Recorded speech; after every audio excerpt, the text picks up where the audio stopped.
Hello folks, Typhoon Carter here, and I bring to you another DPP Revival Invitational. This is main event round 1 between Dridri457 and Laurel. Laurel, somebody who's been on this website for a long time. He's been playing since forever, won like DPP Cup back in like the 3rd edition of like Smogan Classic, so that's like about 7-8 years ago. He's been a SPL mainstay. I've had Laurel as a manager in RoAPL in 2 years in a row. Very, very unconventional player. Whereas for Dridri, he's somebody who kind of really came onto the DPP scene a little bit more recently. In fact, I actually have Dridri on set here with me. What's up? Hello, really happy to be there with you to commentate my own match. It's funny. And really happy to be with you. That video was really interesting between a veteran, as you said, Laurel, like able to play everything. Very interesting player, very large variety of sets. Actually, I often watch his match and get some good ideas from him. And Dridri, a complete noob. I don't know why he's in the Invitational. Okay, anyways, jokes aside, let's jump right into this. Scissor lead, Infernape lead, so turn 1 here, interesting matchup here. When you saw lead Scissor, like, what are you thinking? Like, turn 1, what do you see? What do you think? Yeah. Usually, Scissor lead is choiced, either band or scarf. Mm-hmm. Yeah. Yeah. And then as for the Infernape set, again, I don't know what the Infernape set is right away, but I mean, it could be... Old Nape can be that. Old set used to be Sash, and choice set exists too. There's like a large variety of sets. Okay. Yeah, anyways, let's keep going here. So you swap out here, probably carrying a Scarf superpowered Suicune into the Scarm. Indeed. And you see a Clay Doll, so 3 turns in. You reveal 3 of your own Pokemon. Laurel was shown his free Pokemon, and you see a Sizzler, Suicune, Clay Doll. Like, what are you thinking here? Like, at this stage in the game? I'm thinking, did I make ADV by mistake? I don't think Sizzler's very good in ADV outside of, stat passing, Yeah. but I digress. Actually, Clay Doll is like a very unusual choice in DPP.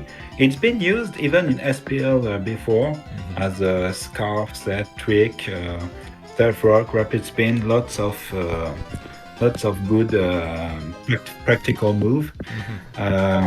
Here I was like, when I saw that Clay Doll, first thing I got in mind is like explosion. I didn't know what to expect. Yeah, and then because I sit here, I'm thinking, okay, you know what, this Clay Doll, maybe it could be the Rocker, but it's too early in the game to tell, right? Rocks do indeed go up. Yeah, Rapid Spins here, and you Ice Beam here. Now, here, are you worried about a boom at this stage in the game? But we'll see, and yes, I am. Yeah, so you go into Tyrant, turn to your Bomb of Snow, not immediately clear which one's faster. And straight into Scizor, and you go into Scarm. Like you're trying to like weather the storm right now. Just absorb the U-turn, who was obvious here. No superpower because I was too feared of Clay Doll coming. Okay, so you Brave Bird here, and you see that it only takes like 20%. And from what I can tell, at least like from what I can tell, it was like maybe it's like some kind of semi stall. Maybe it's like some kind of pseudo hail stall with like trap with like Pursuiter. Scizor, especially seeing like the Suicune only take 20%. That's like a bold Suicune. Bit of a forgotten set though. Indeed. No, not that much. It's still really, really good. It's not played that much on ladder. It has its use on high-level tournaments. I was expecting an offensive set. I was expecting a double switch on something like Scizor or something that could hurt the Blissey that was obvious on the Suicune. But now I can't really go Blissey that much because Blissey doesn't beat bold CM and usually rest Suicune. Yeah. Okay, let's keep going. Let's see how you navigate around this Suicune. So you go Lottie. Do you think this is mono Suicune at this stage in the game? Yes. Okay, so you swap out here. Okay, so you force the issue. You get the Scizor. Yeah. Mostly without leftovers, you can expect a Scarf and a Trick. Laurel doesn't want to be tricked, so he switch out. Yeah, and you see the Jirachee. I'm sitting here. I'm probably thinking this is Wish Protect Jirachee. I thought it was Scarf here, but unfortunately. Were you? This is Shed Scar, man. You see here, you're kind of seeing the effects of like what no lefties can do to like Shed Scar. Unfortunately. Yeah, and then Clefable's last, so this is like a hail stall of some kind, or like a semi-stall. Yes. So here I reveal it's not choiced Yes. So it was a bluff against the Suicune. And here the Hellenwish. It's a set. It's Loveberry Latias, and it's really interesting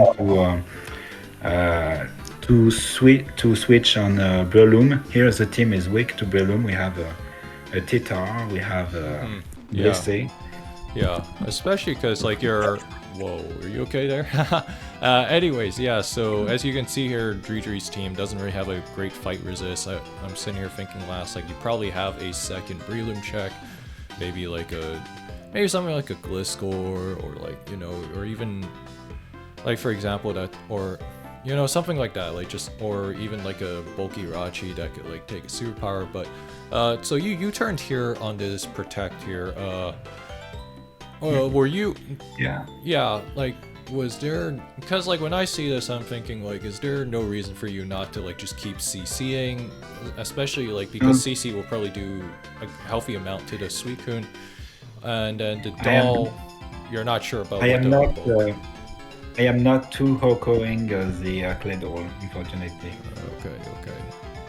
Right, so anyway, so you do U-turn here, it does 33%. Your last is a Flygon, so this is a pretty interesting structure. And Laurel with the Wish Clef, and that is that attack invested Mixgon? Indeed. Yeah, because normally Clefable cannot really. Usually Clefable can take an EQ or like avoid a 2 KO, but here you get what you're looking for, and the Obama Snow naturally is going to threaten a Ice Shard, which Laurel indeed does. That's the goal of that set mostly. Yeah, and then Wood Hammer's here. Yeah. And T-Ball here. Okay. I should have softballed, but if I let the Suicune go in for free, it was bad for me, because I don't really have a switching to Suicune. Yeah. But I think I probably made a big mistake. Not sure I was beating Obama Snow with Lich Seed anyway. Yeah. Good point for Clef here. Yeah, because I look at this thinking like, you know, because I thought you were gonna trade T-Wave there, but no, you showed to be Bolt Beam, which is like a bit of an interesting set for sure. Indeed. Yeah, Claydol is brought in here. Okay, you go Tyranitar. So like you're not worried about EQ at all. It doesn't do that much, and the Flygon doesn't really have a good way to hurt the Claydol. Right. Yeah, because I was. You can outrage, but you lose. Right. Yeah. You lose to a bonus. Yeah. Yeah, because I thought the burden was more on Laurel to have to try and play around the Mixgon that you have here, and then here you're kind of like in a weird spot where like you can't really. You're kind of putting yourself into Ice Shard range is like probably the first thing I see. Oh, he gets the double Protect there. Indeed. But problem is like going to Nape. I take too much damage from hail, especially with Protect, Steph Rock, and I put myself in range for nice shard if he switches to Claydol. Yeah. So yeah, Claydol did a Oh. marvelous job here. Yeah, and yeah, I think that you could commit to CC earlier because like that damage, like especially because CC was doing 34, especially on the cleft turn earlier. Because I think you might have had a chance to salvage it like at first glance because like because that chip damage might have been helpful for later. And the Suicune's yeah, Suicune's gonna like probably take care of things here. Okay, it doesn't, but Abomasnow will. Yeah. I could have CC the Claydol. I wasn't too hit carrying. I didn't really have that good of a switching. Maybe I could have the one to Flygon. I do have Draco Meteor on it, but it's like really weak. Right, yeah, especially because you're putting more of your attack into... Yeah, you're putting a lot more EVs into your attack, but... that said though, Laurel takes game 1 here, so he's up 1-0. Let's head into game 2 here. So, going to game 2... Yeah, going into game 2, what was your mindset going into game 2? Well, I mean, I've already had my 3 teams prepped. Oh, but I mean, I was afraid to see another long distance team from Laurel. Oh, right, like playing the long game. Right, yeah. Yeah, because he had a lot of success there, but like, you know, some people, they might like to switch up the team pace in terms of choice. Some people might stick to what's working to them, but enough of that. Laurel is not the new guy, so he's not gonna get beaten that easily just with such details. Anyways, let's go into game 2 here. Yuxi lead, Hariyama lead. Hariyama, bit of a forgotten lead in DPP, but a very underrated Pokemon. When I see this, I'm thinking like, you know, it's like probably like Toxic Orb with Fake Out, Bullet Punch, Payback CC, or something along those lines. And then Yuxi, a little bit more variable, but like, you know, like you see the Hariyama. What are you thinking, like game plan wise, like going into turn 1? Well, I'm usually that kind of Hariyama is played in Paraspam, but not as the lead. More in the back after you spread some para, because Hariyama usually have something like Burn Orb or Toxic Orb, and with his ability will do like incredible damage. As a lead, I'm really confused by what role it will have. I'm expecting bluff and some good coverage to make some holes, and I'm not sure what to expect next. Yeah. So okay, yeah, there's a Fake Out. Excellent to activate his orb, and get some powerful damage. Yeah, so you shout lefties, you see Bronzong, and then you Rain Dance here, so you're decking out a full-on Rain team. You see Hariyama, you see Bronzong, like structurally, what kind of trajectory are you looking at here when you see this? Especially one that's as unorthodox as what Laurel was bringing here. Honestly, at this point I was like, what? Zero idea. I mean, usually those kind of Bronzong with Staff Rock are defensive, and I'm thinking that it's defensive, but I'm afraid Explosion, especially with something like Hariyama, I'm thinking like some kind of Stealth Rock, Explosion, maybe Toxic, Protect, Bronzong. Yeah. So I don't really know what to expect, and to scoot a little, we'll see what I do. So you T-Wave here. And usually OTR song is shown here into Tyranitar.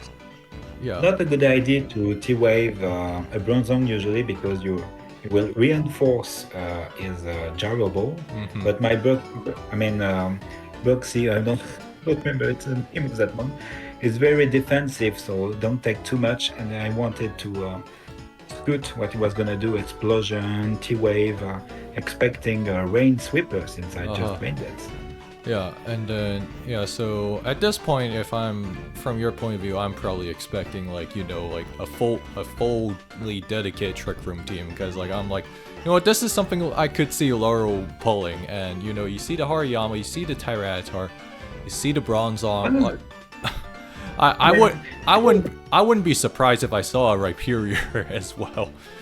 Well, I mean, full Trick Room isn't that strong, Yeah. but something like OTR Zong and Ban Titar, the two together are really good, and I see a pheromone that can enjoy Trick Room, but I'm not expecting obviously the three other months to be Trick Room abuser because those kinds of team are not that good in DPP.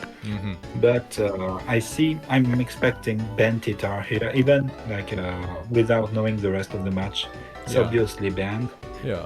I threaten Bullet Punch here.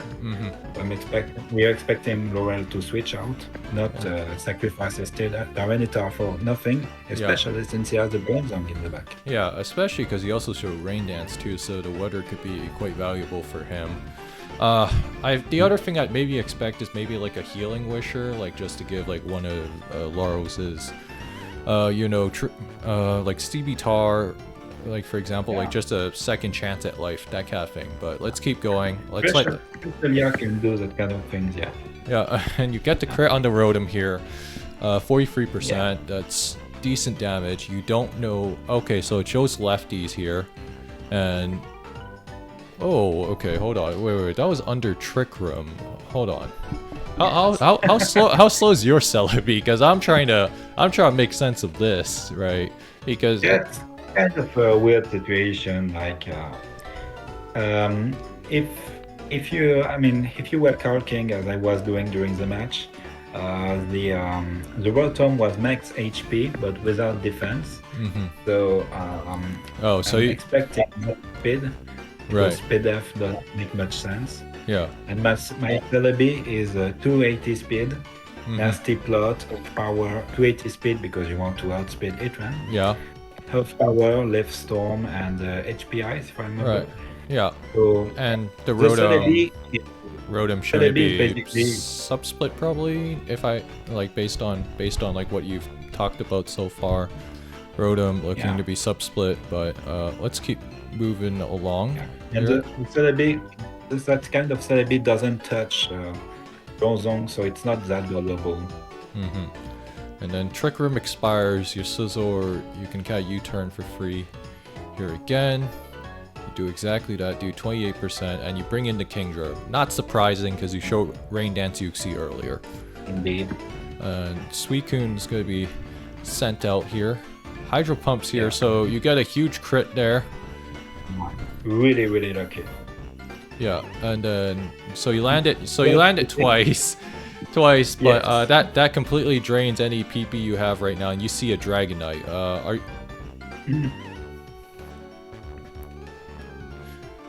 And Oh my god. okay, yeah, No, I don't. Oh, and you showed me Shuka and Draco Meteor Rachi, so that's actually a pretty cool set.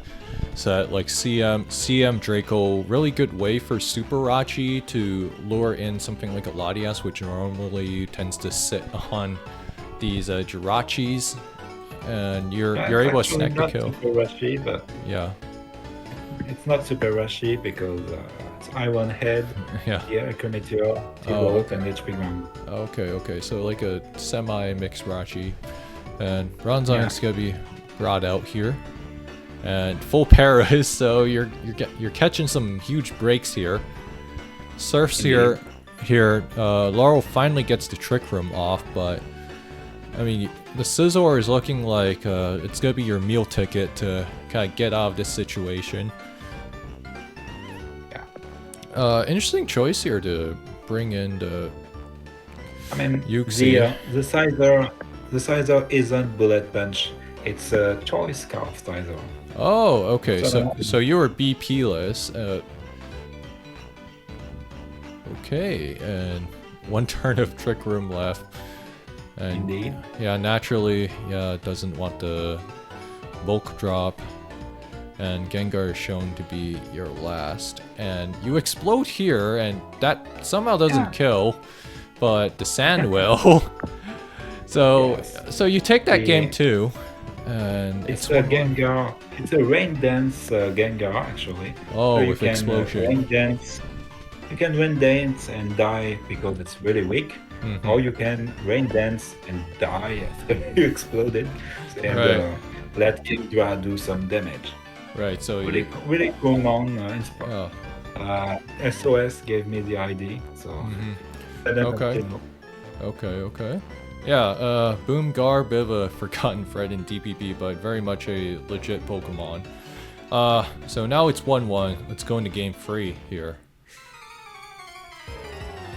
Roserate lead, And Arrow lead. Roserade. You see this, and usually Aerodactyl, no surprise as to what it runs, is usually just Focus Sash with like Taunt Stealth Rocks, like Stone Edge, and then either one of Double Edge or EQ, or if you're Indeed. in extremely rare cases, you might see Power Herb Sky Attack, but very, very old set. Very rare. As for the Roserate, I see this, it's either, Focus Sash with Sleep Powder, or it's like Choice Scarf. Turn 1 here, you see this, like, what are you thinking here? Oh, you're saying Arrow.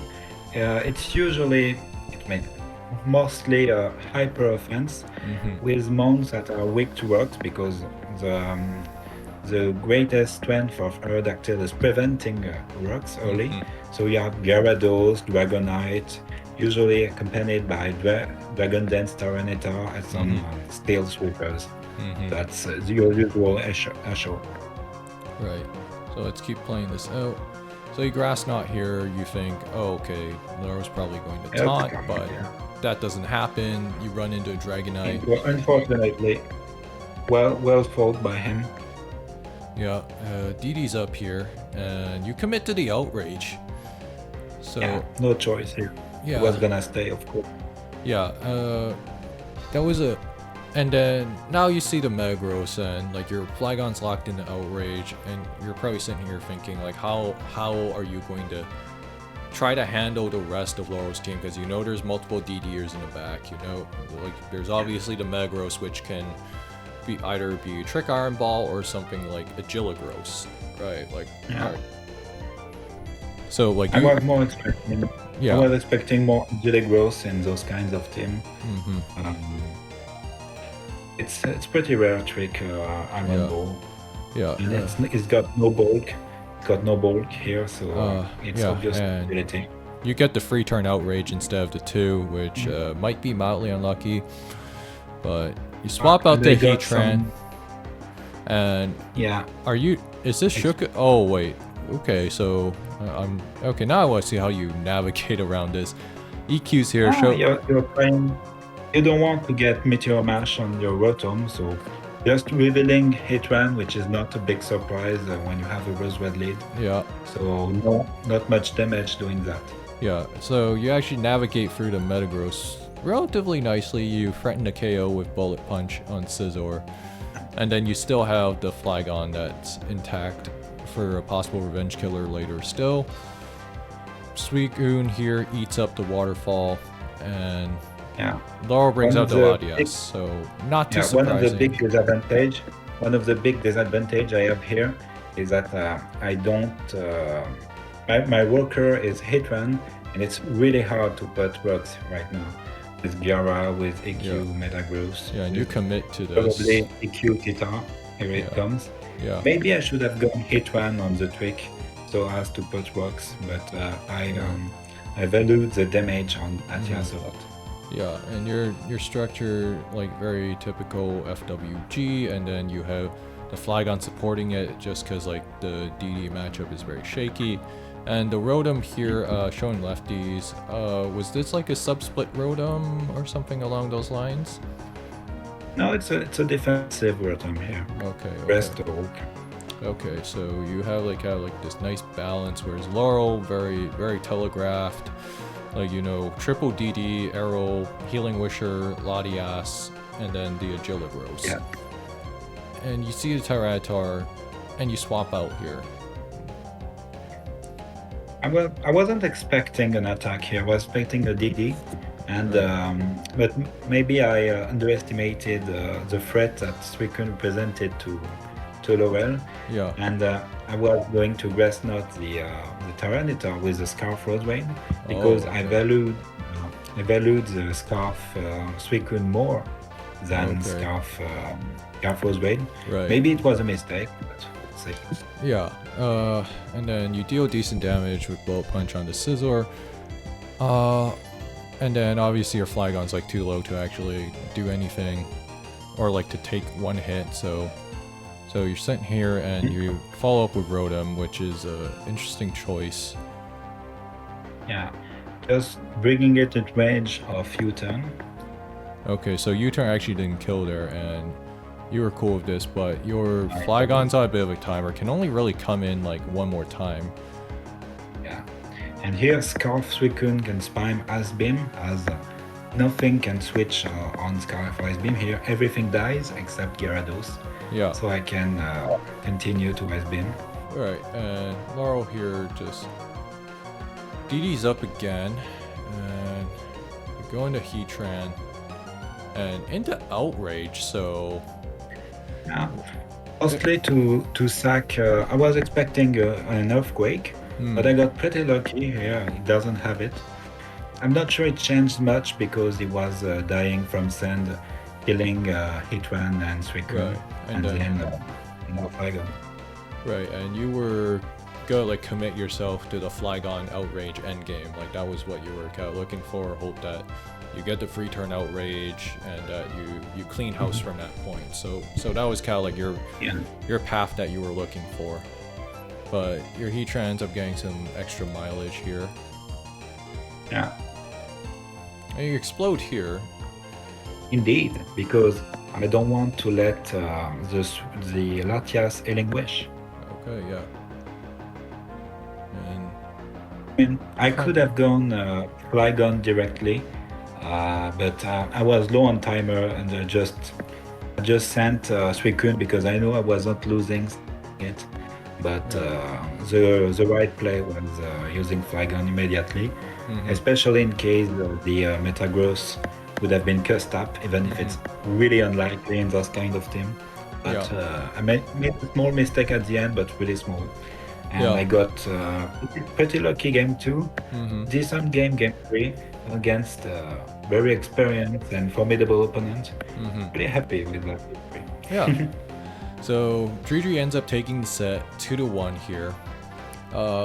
Again, as you said before, as you said yourself, this was a very cool set to cover. And before I wrap this video up, as per usual, if you guys want to donate, if you want to donate to the tournament's prize pool, link will be in the description below. We're currently at $1,001 at the time I'm recording this. If you guys can donate, that'd be great, because the prize money helps make these tournaments possible. And is there any closing remarks you want to add, Dridri, before we sign off? Yeah, give money to me because I win this time. Okay, well, you heard it here first, folks. I'm interested to see how you hold up for the rest of this tournament. And that being said, though, I will see you all next time.